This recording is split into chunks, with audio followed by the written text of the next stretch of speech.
মা দেখো, বাবা মিষ্টিগুলো লুকিয়ে রেখেছে। চক্রবর্তী গৃহিণী, যাহাকে বলে রূপসী, দারিদ্র্যের শতমুখী আক্রমণেও সে রূপকে জীর্ণ করিতে পারে নাই। দেহ শীর্ণ, চুল রুক্ষ, পরিধানে ছিন্ন মলিন বস্ত্র, তবুও হৈমবতী যেন সত্যই হৈমবতী। কাঞ্চন নিভ দেহবর্ণ দেখিয়া সোনার প্রতিমা বলিতেই ইচ্ছে করে। চোখ দুইটি আয়ত সুন্দর, কিন্তু দৃষ্টি তাহার নিষ্ঠুর মায়াহীন। মায়াহীন অন্তর ও রূপময় কায়া লইয়া হৈম যেন উজ্জ্বল বালুস্তরময়ী মরুভূমি। প্রভাতের পর হইতেই দিবসের অগ্রগতির সঙ্গে সঙ্গে মরুর মতোই প্রখর হইতে প্রখরতম হইয়া ওঠে। হৈমবতী আসিয়া দাঁড়াইতেই চক্রবর্তী সভয়ে মেয়েকে বলিল, বলছি তুই নিয়ে যেতে পারবি না। হৈমবতী কঠোর স্বরে বলে উঠল, দাও। ছেলেটা বলিল, বাবাকে আর দিও না মা, আজ যা খেয়েছে বাবা, উফ।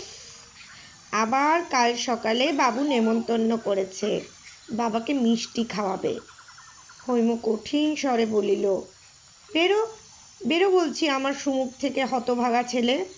বাপের প্রতি ভক্তি দেখো, তোরা সব মরিস না কেন, আমি যে বাঁচি। পূর্ণ এবার সাহস করিয়া বলিল, দেখো না, ছেলের তরিবৎ যেন চাষার তরিবৎ। হৈম বলিল, বাপ যে চামার, লোভী চামারের ছেলে চাষাও যে হয়েছে সেটুকুও ভাগ্যি মেনো। লেখাপড়া শেখাবার পয়সা নেই, রোগে ওষুধ নেই, গায়ে জামা নেই, তবু মরে না ওরা। রাক্ষসের ঝাড়, অখণ্ড পেরমাই। চক্রবর্তী চুপ করিয়া রহিল। হৈম যেন আগুন ছড়াইতে ছড়াইতে চলিয়া গেল। চক্রবর্তী ছেলেটাকে বলিল, দেখ দেখি রে, এক টুকরো হত্তকি কি সুপুরি এক কুচি যদি পাস, তোর মার কাছে যেন চাসনি বাবা। সন্ধ্যার পর চক্রবর্তী হৈমর কাছে বসিয়া ক্রমাগত তাহার তোষামত করিতে আরম্ভ করিল। হৈম কোলের ছেলেটাকে ঘুম পাড়াইতেছিল। চক্রবর্তী এবং ছেলেরা আজ নিমন্ত্রণ খাইয়াছে, রাত্রে আর রান্নার হাঙ্গামা নাই। যে ছাদাটা আসিয়াছে তাহাতে হৈম আর কোলের ছেলেটারও চলিয়া গিয়াছে। বহু তোষামদেও হৈম যেন তেমন প্রসন্ন হইল না। অন্তত চক্রবর্তীর তাহাই মনে হইল। সে মনের কথা বলিতে সাহস পাইল না। তাহার একান্ত ইচ্ছা যে রাত্রে কয়েকটা ছানা বড়া সে খায়। তাহার তৃপ্তি হয় নাই। বুকের মধ্যে লালসা ক্রমবর্ধমান বন্যী শিখার মতো জ্বলিতেছে। ধীরে ধীরে হৈমবতী ঘুমাইয়া পড়িল। শীর্ণ দুর্বল দেহ, তাহার উপর আবার সে সন্তান সম্ভবা। সন্ধ্যার পর শরীর যেন ভাঙিয়া পড়ে। চক্রবর্তী হৈমর দিকে ভালো করিয়া চাহিয়া দেখিল, হাঁ, হৈম ঘুমাইতেছে। চক্রবর্তী আরও কিছুক্ষণ অপেক্ষা করিয়া হৈমর আঁচল হইতে চাবির গোছা খুলিয়া ধীরে ধীরে বাহির হইয়া গেল। পরদিন প্রভাতে উঠিয়াই ছেলেরা নাচিতে নাচিতে চিৎকার করিতে আরম্ভ করিল, ছাড়া বড়া খাবো। বড় ছেলেটা ঘুরঘুর করিয়া বারবার মায়ের কাছে আসিয়া বলিতেছিল, আমাকে কিন্তু একটা গোটা দিতে হবে মা। হৈম বিরক্ত হইয়া বলিল, সবগুলো বের করে দিচ্ছি, একটা কেন। সে চাবি খুলিয়া ঘরে ঢুকিয়াই একটা রূঢ় বিস্ময়ের আঘাতে স্তব্ধ ও নিশ্চল হইয়া দাঁড়াইয়া রহিল। যে শিকাতে মিষ্টিগুলো ঝুলানো ছিল সেটা কিসে কাটিয়া ফেলিয়াছে। মিষ্টান্নগুলি অধিকাংশই কিসে খাইয়া গিয়াছে। মাত্র কোটা ৩-৪ মেঝের উপর পড়িয়া আছে। তাও সেগুলো রসহীন, শুষ্ক, নিঃশেষে রস শোষণ করিয়া লইয়া ছাড়িয়াছে। ছেঁড়া শিকলটাকে সে একেবারে তুলিয়া ধরিয়া দেখিল, কাটা না, টানিয়া কিসে ছিঁড়িয়াছে। অতি নিষ্ঠুর কঠিন হাসি তাহার মুখে ফুটিয়া উঠিল। বাবু বলিলেন, গিন্নির একান্ত ইচ্ছে যে তুমি এবার তার আতুর দৌড়ে থাকবে। এখানকার প্রচলিত প্রথায় সূতিকা গৃহের দুয়ারের সম্মুখে রাত্রে ব্রাহ্মণ রাখিতে হয়। চক্রবর্তী সন্তানদের মধ্যে সবকটিই জীবিত। চক্রবর্তী গৃহিণী নিখুঁত প্রসূতি। তাহার সূতিকা গৃহের দুয়ারে চক্রবর্তী শুইয়া থাকে। তাই শিবরানী এবার এই ইচ্ছা প্রকাশ করিয়াছে। কল্যাণের এমনই সহস্র খুঁটিনাটি লইয়া সে অহরহ ব্যস্ত। শ্যামাদাস বাবুও তাহার কোনো ইচ্ছা অপূর্ণ রাখিবেন না। চক্রবর্তী বলিল, আজ্ঞে। একজন মোসাহেব বলিয়া উঠিল, তা না না, কিছু নেই চক্রবর্তী, দিব্যি এখানে এসে রাজভোগ খাবে, ইয়া পুরু বিছানা তোফা ভরা পেটে, বুঝেছ? বলিয়া সে ঘর ঘর করিয়া নাক ডাকাইয়া ফেলিল। আহার ও আরামের বর্ণনায় পুলকিত চক্রবর্তী হাসিয়া ফেলিয়া বলিল, তা হুজুর যখন বলছেন তখন না পারলে হবে কেন?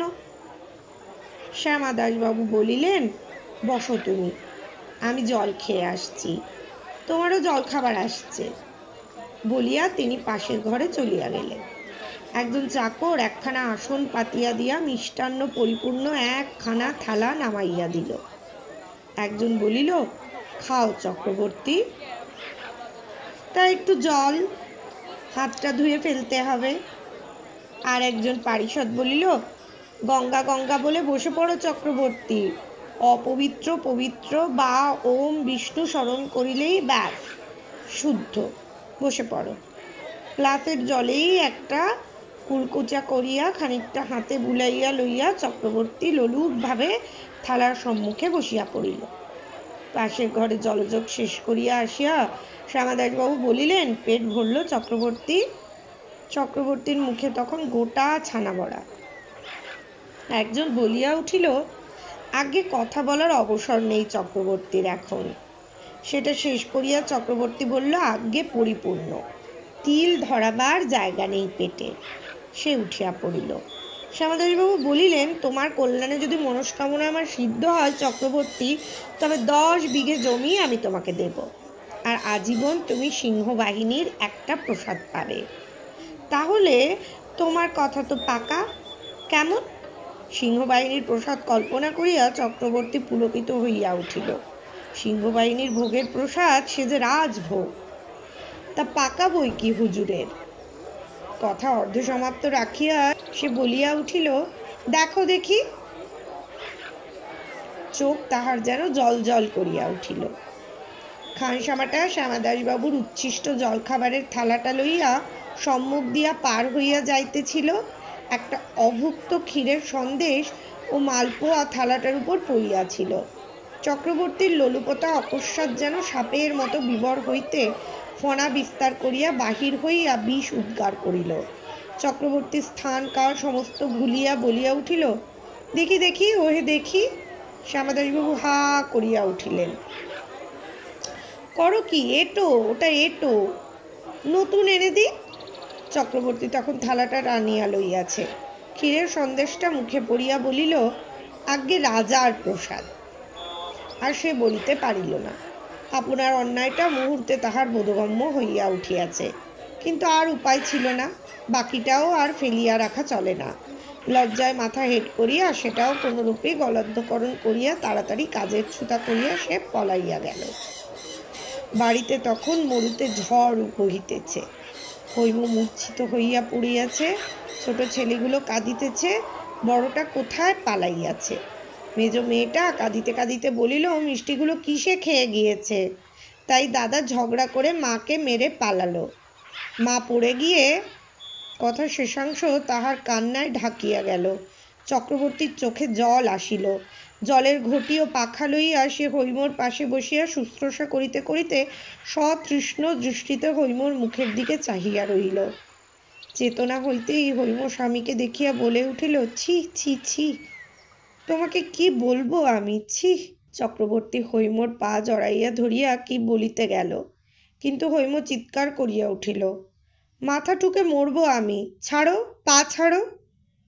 সমস্ত দিন হৈম নির্জীবের মতো পড়িয়া রহিল। সন্ধ্যার দিকে সে সুস্থ হইয়া উঠিলে চক্রবর্তী সমস্ত কথা বলিয়া কহিল, তোমার বলছো তোমার ওই সময়েই, তা না হয় কাল বলে দেব যে পারবো না আমি। হৈম চিৎকার করিয়া উঠিল, না না, মরুক মরুক, হয়ে মরুক এবার, আমি খালাস পাবো, জমি পেলে অন্যগুলো তো বাঁচবে। শ্রাবণ মাসের প্রথম সপ্তাহেই সেদিন সন্ধ্যায় শ্যামাদাস বাবুর লোক আসিয়া চক্রবর্তীকে ডাকিল, চলুন, আপনি গিন্নি মায়ের প্রসব বেদনা উঠেছে। চক্রবর্তী বিব্রত হইয়া উঠিল, হৈমর শরীর আজ কেমন করিতেছে। হৈম বলিল, যাও তুমি, কিন্তু আমাকে আর জ্বালিও না বাপু, যাও, বাড়িতে বড় খোকা রয়েছে, যাও তুমি। চক্রবর্তী দীর্ঘ নিঃশ্বাস ফেলিয়া বাহির হইয়া গেল। জমিদার বাড়ি তখন লোকজনে ভরিয়া গিয়াছে।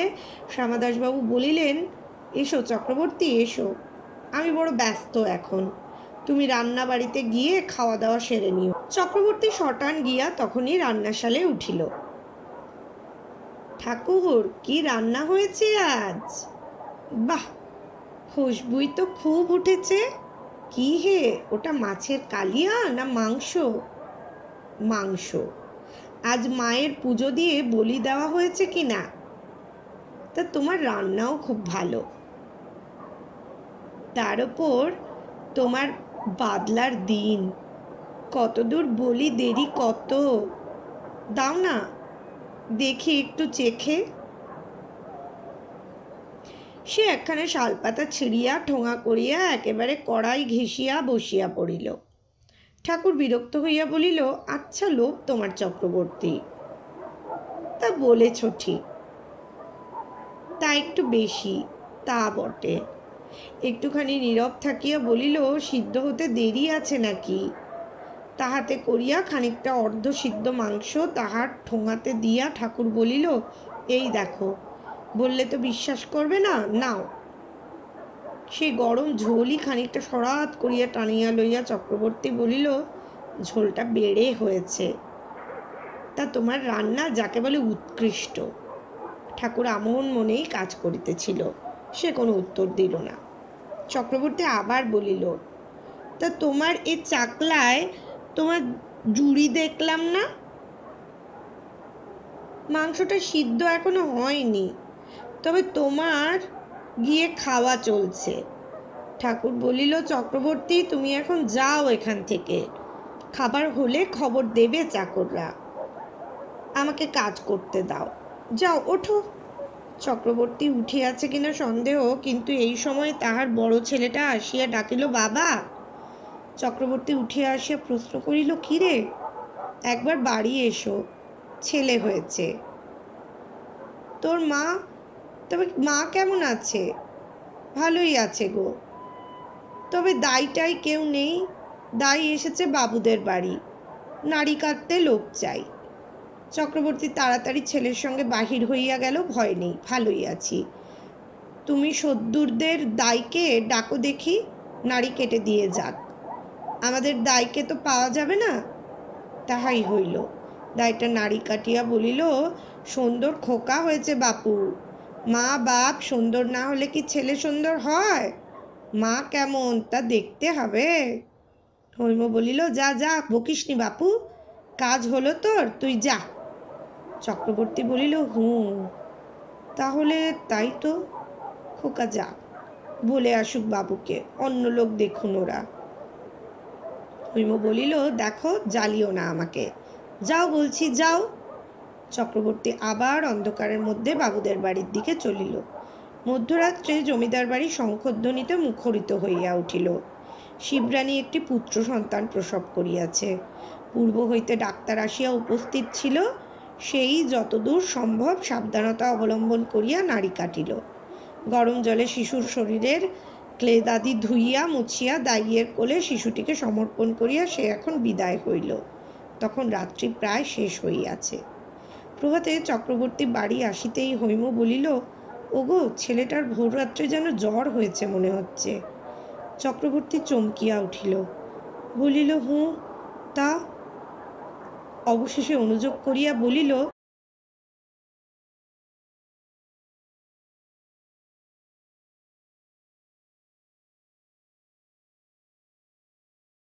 আশির চা, এই গল্পটা তোমার কেমন লেগেছে?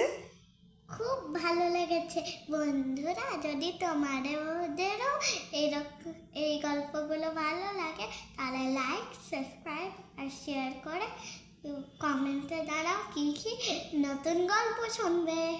ঠিক, তাড়াতাড়ি জানাও আমাদের কি কি নতুন গল্প শুনবে।